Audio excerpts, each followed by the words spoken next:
Hello friends, मैं Jitendra Sharma GS for competition में आपका स्वागत करता हूं। और आज हमारा सबसे महत्वपूर्ण टॉपिक है लॉर्ड कॉर्नवालिस।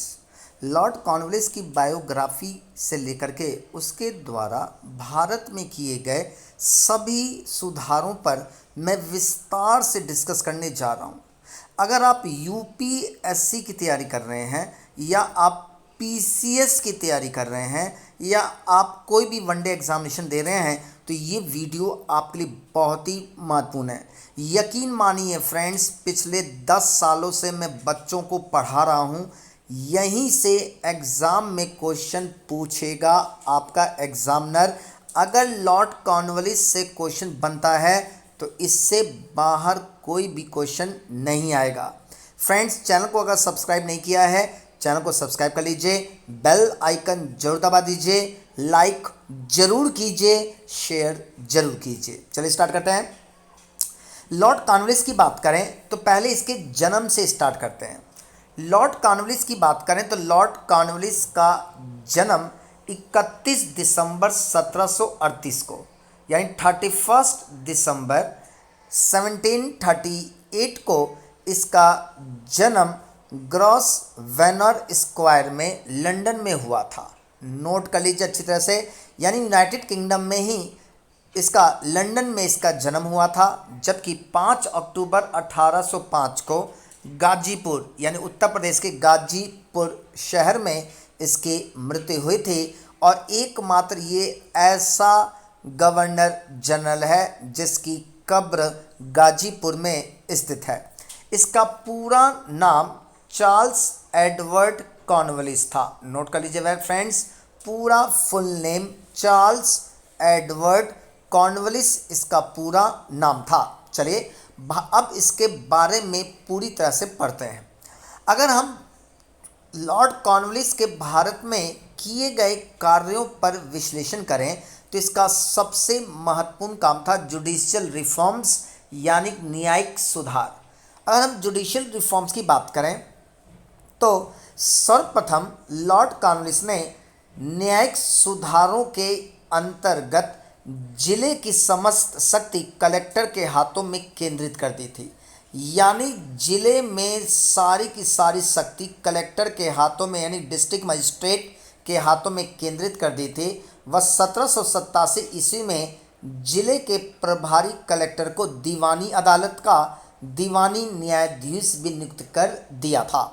ये अपने आप में सबसे महत्वपूर्ण था कि लॉर्ड कॉर्नवालिस जब भारत में रहा तो उसके जुडिशियल रिफॉर्म्स में सारी की सारी district power as a collector के हाथ में थे और इसे एज ए सिविल जज के रूप में अपॉइंट भी किया गया था। साथ साथ में इसके दूसरे सुधारों की बात करें तो भारतीय न्यायाधीशों वाली जिला फौजदारी अदालतें इसके द्वारा समाप्त कर दी गई थी। नोट कर लीजिए कि जो जिला स्तर पर जो फौजदारी अदालतें थीं उसे समाप्त कर दी थी लॉर्ड कॉर्नवालिस ने।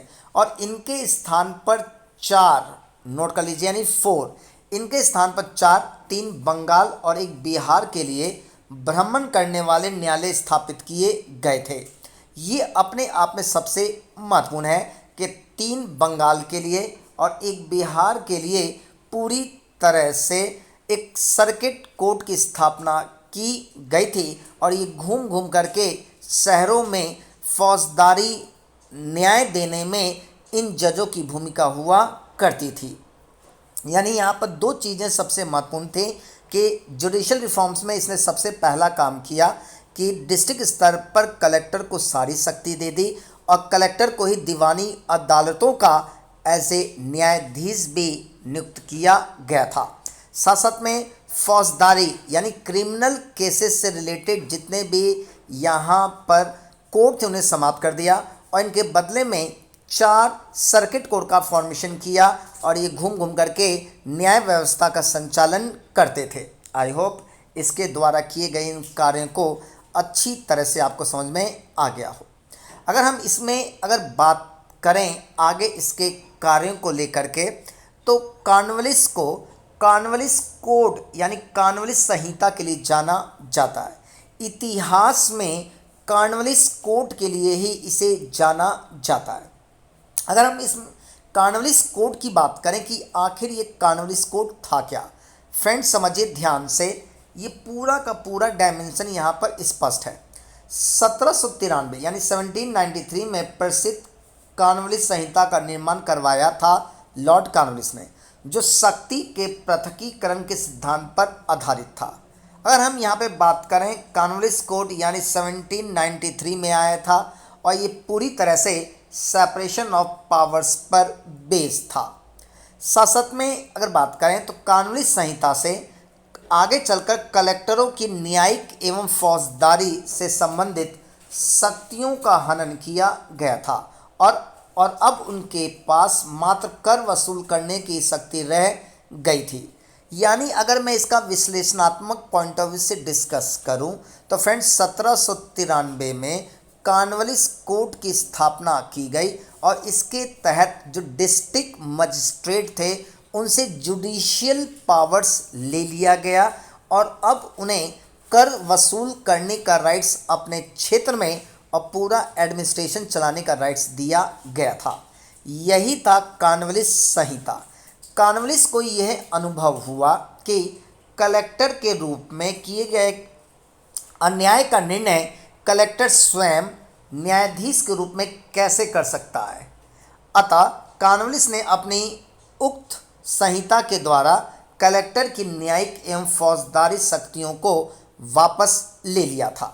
आई होप कि आपको समझ में आ गया हो कि अगर कलेक्टर जा रहा है लगान वसूल करने जा रहा है और अगर उस दौरान उससे अन्याय होता है किसी किसान को लेकर के और फिर वही किसान उसी कलेक्टर के पास जाकर न्याय मांगे तो ये कैसे पॉसिबल है। अतः कार्नवालिस ने इसी को सोच करके डिस्ट्रिक्ट मजिस्ट्रेट से न्याय करने के सारे अधिकार वापस ले लिए और अब उसे सिर्फ कर वसूल करने का ही राइट दिया था। यही था कार्नवालिस कोड। अगर हम बात करें जिला दीवानी न्यायालयों में कार्य के लिए जिला न्यायाधीशों की एक नई श्रेणी का गठन इसी लॉर्ड कार्नवालिस के द्वारा किया गया था।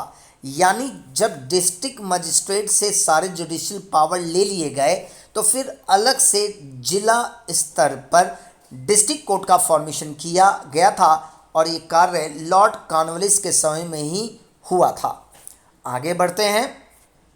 अगर हम आगे कार्नवालिस कोड पर डिस्कस करते हुए आगे बढ़ें तो कर तथा दीवानी मामलों का अंतर समाप्त कर दीवानी न्यायालयों को समस्त दीवानी मामलों को सुनने का अधिकार दे दिया गया तथा मुंसिफ की अदालत का अध्यक्ष एक भारतीय अधिकारी होता था। नोट कर लीजिए, मुंसिफ की जो अदालत होती थी उसका अधिकारी एक भारतीय होता था और इस अदालत को 50 रुपये तक का मामला सुनने का अधिकार था।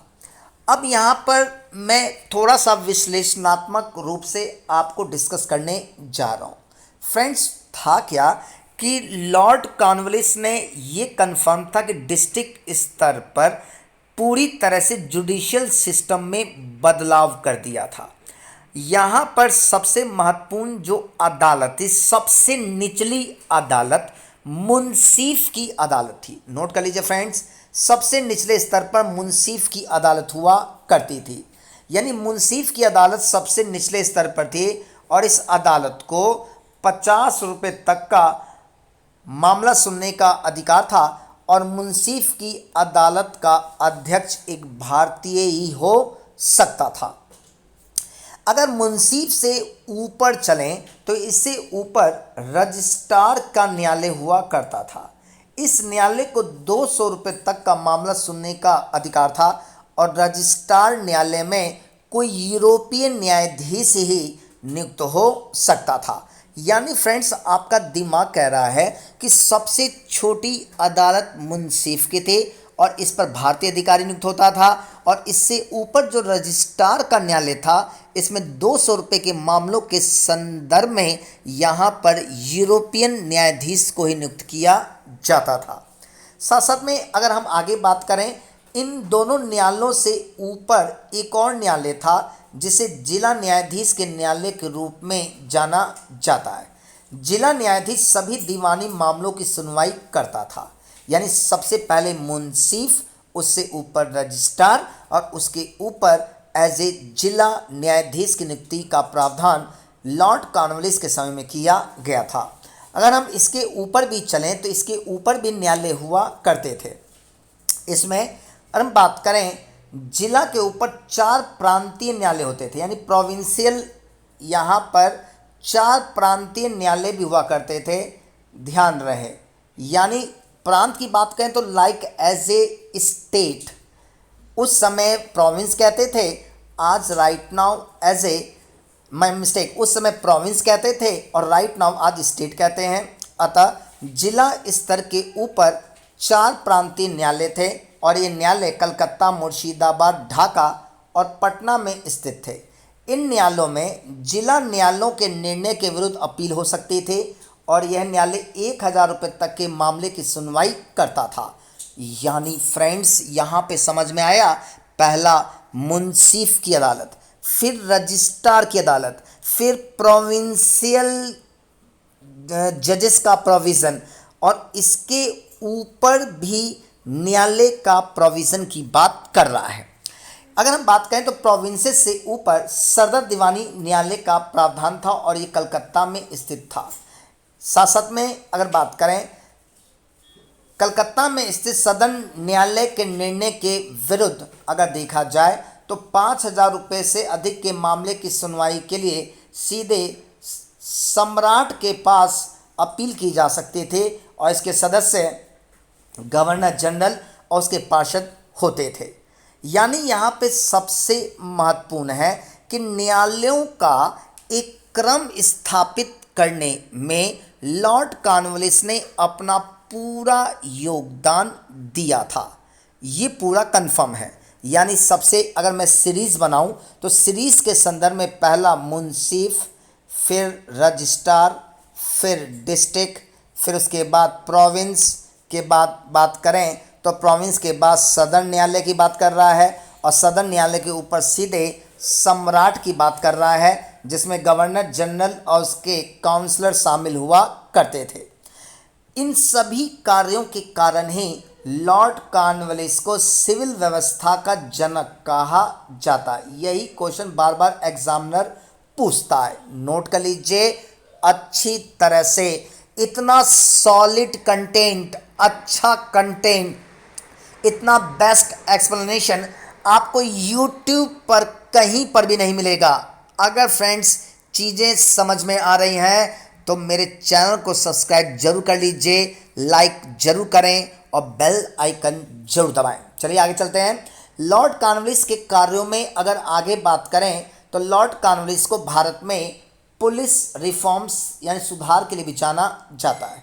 लॉर्ड कॉर्नवालिस ने पुलिस सुधार के अंतर्गत कंपनी के अधिकारियों के वेतन में वृद्धि कर दी और ग्रामीण क्षेत्रों में पुलिस अधिकार प्राप्त जमींदार को इस अधिकार से वंचित कर दिया। अंग्रेज मजिस्ट्रेटों को जिले की पुलिस का प्रभार दे दिया गया। ये अपने आप में सबसे महत्वपूर्ण था। यानी भारत में ब्रिटिशर से पहले जमींदार पुलिस व्यवस्था के रूप में कार्य करते थे। ये सारा सिस्टम हटा दिया और उसके बदले में यहाँ पर पूरे के पूरे पुलिस का अधिकार अब मजिस्ट्रेट के पास आ गया। यहाँ पर लॉर्ड कॉर्नवालिस ने जिलों को 400 वर्ग मील क्षेत्र में विभाजित कर दिया। यानी कोई भी डिस्ट्रिक्ट अगर होता था उसको 400 वर्ग मील क्षेत्र में विभाजित किया और जिलों में पुलिस थाने की स्थापना कर एक दरोगा का उस पर अपॉइंटमेंट किया गया। लॉर्ड कॉर्नवालिस को पुलिस व्यवस्था का जनक भी कहा जाता है। यानी he was also known as father of police system, यानी उसे पुलिस व्यवस्था का जनक भी कहा जाता है। ये अपने आप में सबसे महत्वपूर्ण है। आई होप फ्रेंड्स यहाँ पे समझ में आ गया हो। यानी उसके द्वारा जुडिशियल रिफॉर्म्स, सिविल रिफॉर्म्स के साथ साथ पुलिस रिफॉर्म्स भी लॉर्ड कॉर्नवालिस के द्वारा किया गया था। चलिए आगे बढ़ते हैं। हम लॉर्ड कॉर्नवालिस की बात करें तो लॉर्ड कॉर्नवालिस को इतिहास में परमानेंट सेटलमेंट यानी स्थायी बंदोबस्त के लिए जाना जाता है। परमानेंट सेटलमेंट, स्थायी बंदोबस्त के लिए इतिहास इसका हमेशा ऋणी रहेगा।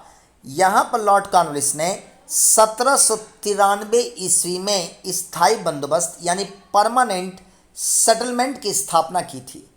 शुरुआती समय में ये स्थायी बंदोबस्त 10 वर्ष के लिए लागू किया गया था। आखिर यहाँ पर समझ में आना चाहिए कि आखिर ये स्थायी बंदोबस्त था क्या। फ्रेंड्स, ध्यान से समझिए। स्थायी बंदोबस्त भू राजस्व वसूल करने की एक पद्धति थी। यानी जब ब्रिटिश भारत में आए तो उन्हें लैंड रेवेन्यू कलेक्ट करने के लिए अलग अलग जगह पर अलग अलग सिस्टम को इम्प्लीमेंट किया। उसी में से एक सिस्टम था परमानेंट सेटलमेंट, जिसे स्थायी बंदोबस्त कहा जाता है। स्टेटमेंट को ध्यान से सुनना। इस व्यवस्था में जमींदार, लैंड ऑनर यानी जमींदार भूमि का मालिक होता था। जमींदार जब जमीन का मालिक है तो जमींदार ही लगान चुकाने के लिए उत्तरदायी होता था। जमींदार किसानों से लगान कलेक्ट करता था, उसका एक हिस्सा अपने पास रखता था और बाकी ब्रिटिशर्स को दे देता था। यही था स्थायी बंदोबस्त जो 1793 में पूरी तरह से लागू कर दिया गया था। अगर हम बात करें तो ये ब्रिटिश भारत में 90% भाग पर लागू किया गया। बंगाल, बिहार, उड़ीसा, उत्तर प्रदेश के साथ साथ वाराणसी तथा उत्तरी कर्नाटक क्षेत्र में इसे लागू किया गया था। आगे बढ़ते हैं। आई होप कि यहाँ पे समझ में आ रहा हो आपको पूरी तरह से। यानी परमानेंट सेटलमेंट में जमींदार भूमि का मालिक और वही लगान चुकाने के लिए उत्तरदायी। आगे बढ़ते हैं। अगर आगे बात करें तो इस व्यवस्था की सबसे बड़ी खासियत थे कि इस व्यवस्था में जमींदार, जैसा मैंने देखो यहाँ पे लिख भी दिया है, इस व्यवस्था में जमींदार को भूमि के स्वामी के रूप में मान्यता दी गई। इसके अंतर्गत जमींदार अपने क्षेत्र में भू राजस्व की वसूली का 1/11 पार्ट अपने पास रखता था। यानी 1/11, 1/11 पार्ट जो था वो जमींदार रखता था और बाकी 10/11 वाला जो पार्ट था ये कंपनी के पास जमा करता था। ये अपने आप में सबसे महत्वपूर्ण। कॉर्नवालिस ने 1794 में एक सूर्यास्त कानून भी स्थापित कर दिया। इसे सनसेट लॉ के नाम से जाना जाता है। ये था क्या, समझिए। लॉर्ड कॉर्नवालिस ने सूर्यास्त कानून बनाया और इसके तहत ये घोषणा किया कि यदि पूर्व निर्धारित तिथि के सूर्यास्त तक अगर सरकार को लगान नहीं दिया गया तो जमींदारी नीलाम कर दी जाएगी। यही था सनसेट लॉ, जो अपने आप में बहुत ही कठिन था। अतः जमींदार बिल्कुल सही समय पर लगान चुका देते थे और इससे ब्रिटिशर्स को एक बड़ी रकम मिल जाती थी, जिसका यूज़ उन्होंने ट्रेडिंग में किया और धीरे धीरे धीरे धीरे पूरे भारतीय लोग ब्रिटिशर्स के गुलामी के चंगुल में पूरी तरह से फंस गए। आगे देखते हैं। लॉर्ड कॉर्नवालिस के किए गए कार्यों में सबसे एक महत्वपूर्ण कार्य था एंग्लो मैसूर वॉर। अगर हम एंग्लो मैसूर वॉर, ध्यान से देखिए यहाँ पर स्पष्ट रूप से लिखा हुआ है Anglo Mysore war, it's a very very most important war. ये Anglo Mysore war Lord Cornwallis के समय में ही हुआ था। देखते हैं क्या है। लॉर्ड कॉर्नवालिस के समय में अंग्रेजों और टीपू सुल्तान के बीच तीसरा आंग्ल मैसूर युद्ध हुआ था। यानी इससे पहले 2 युद्ध हो चुके थे, लेकिन third Anglo Mysore war Lord Cornwallis के समय में हुआ था टीपू सुल्तान के साथ। इस युद्ध में अंग्रेजों और निजाम तथा मराठों ने मिलकर, अंग्रेज थे, मराठे थे और निजाम थे, ये अपने आप में सबसे महत्वपूर्ण, यानी त्रिगुट बना था इस युद्ध में। एक तरफ अंग्रेज, निजाम और मराठे थे तो दूसरी तरफ टीपू सुल्तान था। और इस युद्ध में टीपू सुल्तान की बात करें तो पराजय हुई थी और पराजय के साथ ही टीपू सुल्तान का आधा राज्य ले लिया गया था। आई होप फ्रेंड्स आपसे ये क्वेश्चन यहाँ से पूछ सकता है कि थर्ड एंग्लो मैसूर वॉर किसके समय में हुआ था, तो लॉर्ड कॉर्नवालिस के समय में हुआ था। It's a very very most important. यहाँ पे लॉर्ड कॉर्नवालिस की बात करें तो आगे चलकर लॉर्ड कॉर्नवालिस ने यहाँ पर और भी सुधार किए जिससे ब्रिटिश की जड़ें भारत में जमने लगी थीं। लास्टली 1805 में उसे दोबारा गवर्नर जनरल बनाया गया था, लेकिन उसकी गाजीपुर में 1805 ईस्वी में ही मृत्यु हो गई थी और गाजीपुर में ही उसकी कब्र है। आई होप फ्रेंड्स कि मेरे द्वारा ये दिया गया वीडियो आपको पसंद आया हो। फ्रेंड्स, कहीं पर भी इससे बेस्ट कंटेंट नहीं है। सबसे कंटेंट में मैंने हर एक डायमेंशन को रखा है जिससे आप अपने एग्ज़ाम के सारे क्वेश्चन पकड़ लें। फ्रेंड्स, हमारे चैनल को सब्सक्राइब जरूर करें, बेल आइकन जरूर दबाएं, लाइक और शेयर करना बिल्कुल नहीं भूलें। Thank you and take care.